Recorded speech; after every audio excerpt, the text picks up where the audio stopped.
ఏంటే కోడలా ఈరోజు ఇంట్లోనే ఉన్నావు? పనికి వెళ్ళలేదేంటి? ఇలా ఇంట్లో కూర్చొని తింటే కొండలైనా కరుగుతాయని తెలీదా నీకు?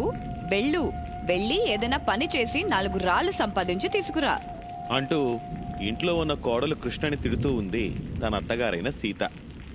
అత్తయ్య గారు, నేను ఏ రోజు పనికి వెళ్లకుండా ఇంట్లో కూర్చొని తిన్నాను చెప్పండి. బయట చూసారా ఎలా వర్షం పడుతుందో? ఈ వర్షంలో బయట పనులే ఉంటాయి అత్తయ్య. ఏంటి కోడలా, నా మాటకి ఎదురు సమాధానం చెప్తున్నావు? వర్షం పడితే మాత్రం బయట పనులు చేయడానికి పనులే దొరకవా ఏంటి? వెళ్ళి ఏదో ఒక పని చేసి సాయంత్రానికి డబ్బులు తీసుకురా, లేదంటే ఈరోజు తినడానికి ఏది పెట్టును అని బెదిరించింది సీత. ఇక చేసేదేమీ లేక కృష్ణ ఆ వర్షంలో పని వెతకటం కోసం బయటికి వెళ్ళింది. సీత చాలా డబ్బు పిచ్చిగల అత్తగారు. పాపం రోజు పనిచేసి డబ్బు తీసుకుని రావాలని కృష్ణని ఇబ్బంది పెడుతూ ఉండేది. కృష్ణ కూడా ఏదో ఒక కష్టం చేసి సాయంత్రానికి డబ్బులు పట్టుకుని వెళ్ళి తన అత్తగారికి ఇచ్చేది. అప్పుడు కాని తను తన కోడలికి భోజనం పెట్టేది కాదు. కృష్ణ ఆ వర్షంలో పని కోసం తిరుగుతూ ఉంది. పిన్ని, ఈరోజు చేయడానికి ఏ పని దొరకడం లేదు. ఏదైనా పనుంటే చెప్పవా? అయ్యో కృష్ణ, అసలు ఈ వర్షాలు చూసావా? వరదలతో ఊరంతా కొట్టుకుపోయేలా ఉంది. అలాంటప్పుడు ఇక పనులు ఎలాగుంటాయి చెప్పు? అయినా ఈ వర్షంలో పని చేయాల్సిన అవసరం ఏముంది? వెళ్ళి ఇంట్లో ఉండు. అలా కృష్ణ పనికి వెళ్ళిన చోట అందరూ పనులు మానేసి ఇంట్లో ఉన్నారు. అలా సాయంత్రం వరకు తిరిగి ఇక చేసేదేమీ లేక ఇంటికి తిరిగి వచ్చేసింది కృష్ణ. ఏవే కోడలా, పని చేసావా? ఏవి డబ్బులు నాకివ్వు అంటూ అడిగింది. అప్పుడు తన అత్త సీతకి ఏం చెప్పాలో అర్థం కాక కృష్ణ తికమక పడుతూ ఉంది. అది చూసి అత్తగారు, ఏంటే కోడలా, ఇక్కడ నేను డబ్బులు అడుగుతూ ఉంటే నీళ్ళు నవ్వులుతూ ఉన్నావేంటి? అంటే సంపాదించిన డబ్బులన్నీ నువ్వే ఖర్చు పెట్టుకున్నావా, లేక అసలు పనే చేయలేదా? అది కాదత్తయ్య, ఈ రోజంతా వర్షం కురుస్తూ ఉండడంతో ఎక్కడా కూడా పని దొరకలేదు. ఏంటి అంటే నువ్వు ఈరోజు ఒక్క రూపాయి కూడా సంపాదించకుండా వచ్చేవా? అయితే ఈ పూట నీకు భోజనం లేదు, ఖాళీ కడుపుతో పడుకో అంటూ చెప్పింది సీత. దాంతో కృష్ణ ఆ రాత్రి ఏమీ తినకుండా ఖాళీ కడుపుతో పడుకుంది. ఆ మరుసటి రోజు కృష్ణ పొద్దున్నే లేచి వంటగదిలో పనిచేస్తూ ఉంది. బయట ఇంకా వర్షం పడుతూనే ఉంది. వంటగదిలో నుండి వస్తున్న అలికిడికి తన అత్తయ్య వంటగదిలోకొచ్చి, కోడలా, ఏం చేస్తున్నావు? అత్తయ్య గారు, నేను అందరికీ వంట చేస్తున్నాను. ఇక్కడ అసలు పని చేసి డబ్బులు సంపాదించకుండా నీకు నిద్ర ఎలా వస్తుంది? ఆకలి ఎలా అవుతుంది? అంటూ మళ్ళీ సూటిపోటి మాటలు అంటూ ఉంది. ఆ మాటలకు కృష్ణ చాలా బాధపడింది. అత్తయ్య గారు, ఈ వర్షంలో పనులేమి దొరకటం లేదు. అవునా? కూటి కోసం కోటి విద్యలన్నారు పెద్దలు. నువ్వు కష్టపడి సంపాదించాలంటే ఈ వర్షం పెద్ద అడ్డేమీ కాదు అని చెప్పగా ఇక తన అత్తయ్య తనని పనికి వెళ్లే వరకు ఇలాగే సతాయిస్తుంది అని అనుకుని, అత్తయ్య, నేను ఈరోజు ఎలా అయినా పని చేసి 4 డబ్బులు సంపాదించి వస్తాను అని చెప్పి మళ్ళీ వర్షంలో తడుస్తూ పని కోసం బయలుదేరింది. కానీ ఆ రోజు కూడా తనకి పని దొరకలేదు. అలా పని కోసం పక్క ఊరికి కూడా వెళ్ళింది. అప్పుడు తనకి బాగా ఆకలి వేస్తూ ఉండడంతో దూరంగా ఒక చెట్టు కింద వర్షంలో ఒక అతను బజ్జీలు వేస్తూ ఉండడం చూసి అక్కడకు వెళ్ళి కొన్ని బజ్జీలు తిని ఆకలి తీర్చుకుంది. ఆ తర్వాత మళ్ళీ ఇంటికొచ్చింది. ఉట్టి చేతులతో ఇంటికొచ్చిన కోడల్ని చూసి అత్త తిడుతూ ఉంది. అప్పుడు కోడలు కృష్ణకి ఒక ఆలోచన వచ్చింది. అవును, నేను పని కోసం ఊరంతా వెతుకుతూ ఉన్నాను, కానీ నాకు నేనే ఎందుకు పని కల్పించుకోవడం లేదు? నేను కూడా బజ్జీలు చేసి అమ్ముతాను అని అనుకుని ఆ మరుసటి రోజు అదే విషయాన్ని తన అత్తయ్య సీతకి చెప్పింది. కోడలా, బజ్జీలు వేసి అమ్మడం అంటే దానికొక బండి కావాలి, వస్తువులు కావాలి. ఇదంతా ఖర్చుతో కూడుకున్నది కదా. ఇప్పుడు మన చేతిలో డబ్బులు ఖర్చు పెట్టడం అవసరమా? అత్తయ్య గారు, ఇది వర్షాకాలం. ఈ వర్షాకాలం అయ్యే వరకు అసలు పని దొరుకుతుందో లేదో తెలీదు. కానీ ఈ వర్షంలో అందరూ వేడివేడిగా ఏదైనా తినాలనుకుంటారు.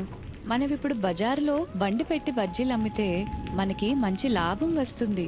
రోజు చేసే పనిలో కంటే ఇందులో కొంచెం ఎక్కువే సంపాదించొచ్చు అని వివరంగా చెప్పడంతో అప్పుడు అత్తయ్య సీత ఒప్పుకుంది. అలా కృష్ణ వర్షంలో బజ్జీల షాప్ పెట్టింది. కృష్ణ వంటలు బాగా చేస్తుండడంతో అక్కడికి చాలా మంది వచ్చి తినడం మొదలు పెడుతున్నారు. కృష్ణ, నీ చేతిలో ఏముందో కానీ నీ వంటలు అదిరిపోతున్నాయి అంటూ అలా అక్కడికొచ్చి తిన్నవారందరూ కూడా తనని మెచ్చుకుంటూ ఉన్నారు. పొద్దంతా బజ్జీలమ్మగా వచ్చిన డబ్బుల్ని తీసుకెళ్లి తన అత్తయ్య సీత చేతిలో పెట్టేది కోడలు కృష్ణ. ఆహా, ఎంత డబ్బు! అసలు ఇన్ని రోజులు నాకు ఈ ఆలోచనే తట్టలేదు. అని అనుకుంటూ మురిపెంగా కృష్ణ ఇచ్చిన డబ్బుల్ని తీసుకువెళ్లి దాచుకుంటూ ఉంది. ఒకరోజు వర్షం బాగా పెరగడంతో ఇంటి పైకప్పు నుండి నీళ్లు కారుతూ ఉన్నాయి. అది చూసి కృష్ణ, అత్తయ్య గారు, నేను మీకు ఎప్పటి నుంచో చెప్తున్నాను, ఈ ఇల్లు బాగా పాతబడిపోయింది, దీనికి మరమ్మతులు చేయించమని చెప్పినా కూడా వినలేదు. ఇప్పుడు చూడండి, వర్షం నీళ్ళన్నీ ఇంట్లోకి వస్తున్నాయి. మనం కొత్తిల్లు కట్టుకుందాం అత్తయ్య. ఏంటి కొత్తిల్లు? ఈ ఇల్లుకేమైంది? బానే ఉందిగా. అనవసరంగా డబ్బులు వృధా చేయడం ఎందుకు? మహా అయితే ఈ వర్షాకాలం 1 నెల 2 నెలలు ఉంటుంది, అంతే కదా. దానికి ఇల్లు కట్టుకోవాలా అని చెబుతూ ఇల్లు కట్టే సమస్య లేదు అని చెప్పింది. కృష్ణ తన అత్తయ్యతో వాదించి లాభం లేదు అని అనుకుంది. ఏంటత్తయ్య మీకు పిసినారి బుద్ధి? డబ్బులు సంపాదించి కట్టెలు కట్టి దాచితే ఏం వస్తుంది? ఉండడానికి సరైన ఇల్లు కూడా లేకపోతే ఎలా అత్తయ్య? ఏంటే కోడలా, ఈ రోజు నీ నోరు బాగా లెగుస్తుంది. ఈ ఇల్లుకి ఏం కాదు, తాతల కాలం నాటిల్లు. ఇది ఎంత గట్టిగా కట్టారనుకుంటున్నావు? అత్తయ్య గారు, నాకు తెలిసి ఈ వర్షాలకి మన చెరువు నిండిపోయి వరదలొచ్చేలా ఉంది. అందులో మన ఇల్లు కొట్టుకుపోవడం మాత్రం ఖచ్చితంగా జరుగుతుంది. నేను ఇక్కడి నుంచి దూరంగా అదిగో ఆ కొండ మీదకి వెళ్ళి కొన్ని రోజులు నివసిస్తాను. మీరు వస్తారా? నేనెక్కడికి రాను. నువ్వెటు పోయినా పో, కానీ సాయంత్రానికి మాత్రం డబ్బులు తెచ్చివ్వు అని చెప్పింది అత్తయ్య సీత. ఇక చేసేదేమీ లేక కృష్ణ కొన్ని వస్తువులు, వంట సామాగ్రి తీసుకుని అక్కడే దగ్గరలో ఉన్న ఒక కొండ మీదకు వెళ్ళింది. అలా 2-3 రోజులు గడిచిపోయిన తర్వాత కృష్ణ చెప్పినట్లుగానే చెరువు నిండిపోయి వరదలొచ్చాయి. ఆ వరదల్లో సీత ఇల్లు కూలిపోయింది. సీత వరదలో కొట్టుకుపోతూ ఉంది. సీతతో పాటుగా ఊరి జనం కూడా వరదలో కొట్టుకుపోతూ ఉన్నారు. అయ్యో, నా కోడలు చెప్పింది నేను విననే లేదు. ఇప్పుడు ఎవరు నన్ను కాపాడుతారు? ఎవరైనా నన్ను కాపాడండి అని అరుస్తూ ఉంది. అప్పుడు కృష్ణ కొండ మీద నుండి వరదల్లో కొట్టుకుపోతూ ఉన్న జనాల్ని చూసి తాను ముందుగానే తయారు చేసుకున్న పడవని తీసుకుని తన అత్తయ్యతో సహా ఊరి జనాల్ని కాపాడి కొండ మీదకు తీసుకువెళ్ళింది. అమ్మా కోడలా, బాగా ఆకలిగా ఉంది, కాస్త తినడానికి ఏమన్నా పెట్టు అని అడగ్గా కృష్ణ తన వంట సామాన్లన్నీ బయటకు తీసి వంట చేయడం మొదలుపెట్టింది. ఆ తర్వాత తన అత్తయ్యకే కాకుండా అక్కడున్న అందరి ఆకలి తీర్చింది. వర్షాలాగిన తర్వాత, వరద తగ్గుముఖం పట్టిన తర్వాత అందరూ వారి వారి ఇళ్లకు వెళ్ళిపోయారు. కానీ సీత ఇల్లు మాత్రం వరదలో కొట్టుకుపోవడం చూసి చాలా బాధపడుతూ ఉంది. అత్తయ్య గారు, చూసారా, నీ పిసినారితనం వల్ల ఇల్లే కొట్టుకుపోయింది. అవును కోడలా, నేను డబ్బుల పట్ల ఎంత బానిసనయ్యానో నాకు ఇప్పుడే అర్థమైంది. అదే డబ్బు కోసం నిన్ను చాలా ఇబ్బంది పెట్టాను. నన్ను క్షమించు కోడలా అని అడిగింది అత్తయ్య సీత. ఇక ఆ రోజు నుండి ఆ అత్తా కోడళ్ళు చిన్న చిన్న పనులు చేసుకుని చిన్న ఇల్లు కట్టుకొని సంతోషంగా జీవిస్తూ ఉన్నారు. ఒక నాణానికి 2 వైపులు ఒకే విధంగా ఎలాగైతే ఉండవో, అలాగే ఈ సమాజంలో ఏ ఇద్దరి జీవితాలు ఒకేలా ఉండవు. అదేవిధంగా గంగవరంలో చిన్నప్పటి నుండి ఒకే స్కూల్లో ఒకే క్లాస్లో చదువుకున్న విజయ్, అజయ్ అనే యువకులు పక్కపక్క ఇళ్లల్లో ఉండే వాళ్ళ బ్రతుకులు కూడా ఒకేలా లేవు. నిజానికి విజయ్, అజయ్ ఇద్దరివి ఒకే ఆర్థిక స్థితి కలిగిన కుటుంబాలు. కానీ కాలేజ్ చదివే సమయంలో అజయ్ తమ కాలేజ్లో తమతో చదివే ధనవంతుల బిడ్డ ప్రీతిని ప్రేమించాడు. ఆమె కూడా అజయ్ని ప్రేమించడంతో తన ఇంట్లో వాళ్ళని ఆమె ఒప్పించింది. దాంతో అజయ్ ఒక గొప్పింటికి అల్లుడైపోయాడు. అతని జీవితం మారిపోయింది. కాని విజయ్ మాత్రం ఇప్పటికీ అలానే ఉన్నాడు. ఒకసారి అతని తల్లి విజయ్తో, బాబు విజయ్, నీకు పెళ్లి వయసు దాటిపోతుంది కదా, అందుకే మన బంధువుల్లో నీకొక పిల్లను చూశానురా, త్వరలో నీకు పెళ్ళి. అమ్మా, ఇప్పుడు నాకు పెళ్ళెందుకు? మన కుటుంబ కష్టాల కారణంగా నేను చదువు మధ్యలోనే మానేయాల్సి వచ్చింది. ఇప్పుడేమో పట్నంలో ఏదో ఒక చిన్న ఉద్యోగం చేసుకుంటూ పీజీ హాస్టల్లో ఉంటూ ఇంతో అంతో సంపాదిస్తున్నాను. ఇలాంటి సమయంలో నాకు పెళ్ళంటే... చూడు బాబు, మన స్థితి ఇవాళ కొత్త కాదు. మనలాంటి వాళ్ళం జీవితాలు మారాకే పెళ్లిళ్ళు చేసుకుంటామంటే ఈ ప్రపంచంలో పేదవాళ్ళెవ్వరికీ పెళ్లిళ్ళవ్వవు. కాబట్టి బరువు బాధ్యతలు పెరిగితే సంపాదన అదే పెరుగుతుంది. మన జీవితంలోకి కొత్త మనుషులు వస్తూ పోతూ ఉంటేనే మనకున్న అదృష్టాలో దురదృష్టాలో మనల్ని పలకరిస్తూ ఉంటాయి. కాబట్టి ఈ పెళ్లికి అడ్డు చెప్పకు బాబు. అని తల్లి చెప్పడంతో ఇక అతనికి ఆమె మాటని తీసిపడేసే అవకాశమే లేకుండా పోయింది. అందుకే తన తల్లి చూసిన పిల్లనే పెళ్లి చేసుకున్నాడు. అలా దీప విజయ్ జీవితంలోకి వచ్చింది. ఇంతకాలం పట్నంలో పీజీ హాస్టల్లో ఉన్న అతను ఇప్పుడు విడిగా ఒక ఇల్లు తీసుకోవాల్సి వచ్చింది.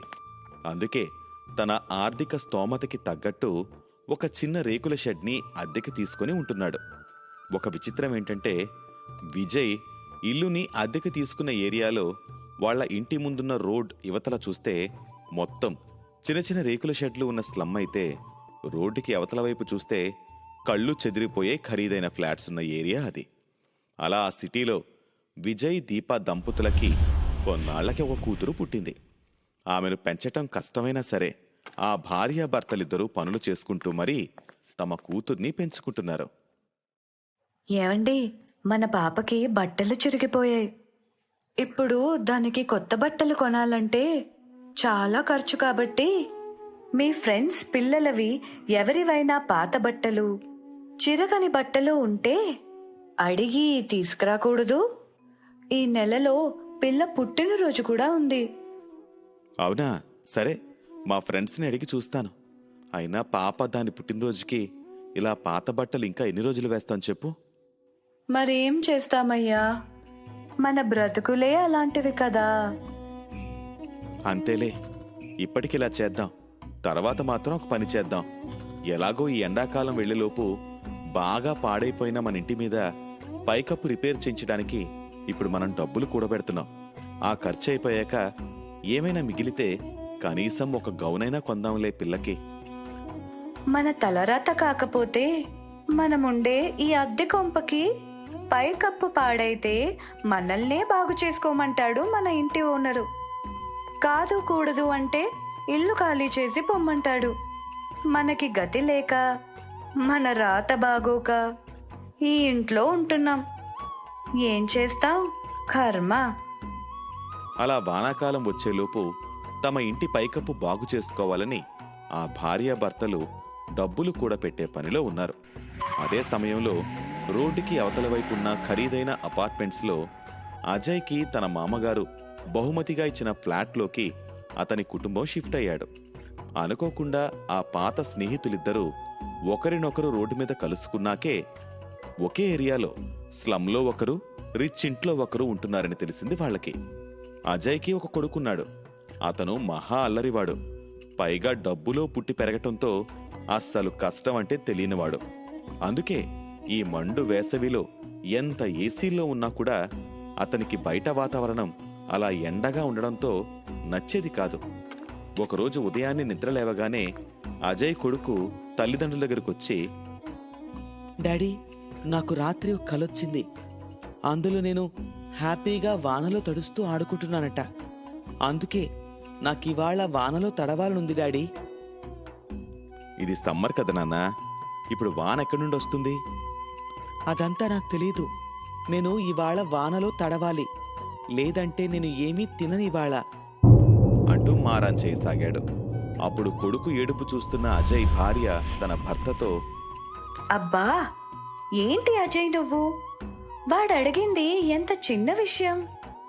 అలాంటిది వాడి సరదా తీర్చడం మానేసి పొద్దు పొద్దున్నే వాడిని అలా ఏడిపిస్తావెందుకు? ఒక 2 నీళ్ల ట్యాంకర్లు బుక్ చేయి. సినిమాల్లో లాగా ఆర్టిఫిషియల్ రెయిన్ ఏర్పాటు చేయి. నీ సరదా తీరాక వాడే ఊరుకుంటాడు అంటూ కొడుక్కి నచ్చజెప్పడం మానేసి డబ్బున్న అహంకారంతో కొడుకు కోరినట్టే చేయమని భర్తతో చెప్పింది. ఇక చేసేది లేక అజయ్ 2 వాటర్ ట్యాంకర్లు తెప్పించి తన కొడుకు కోసం తమ రోడ్డు మొత్తానికి వాన కురిపించసాగాడు.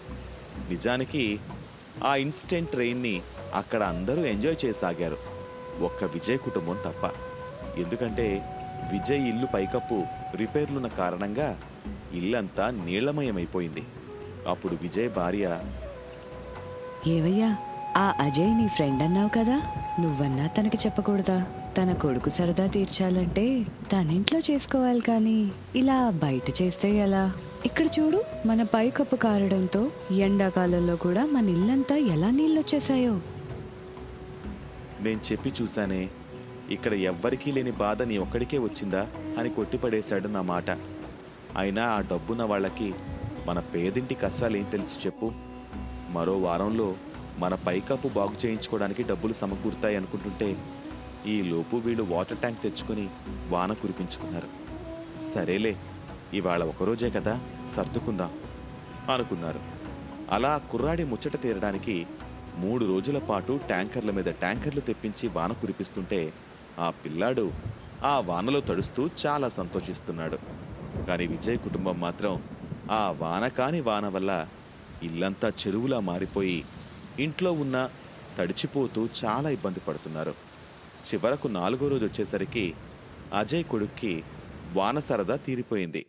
ఆ ఏరియాలో వాటర్ ట్యాంక్లో వాన ఆగిపోయింది. అది చూసి విజయ్ దంపతులు ఊపిరి పీల్చుకున్నారు.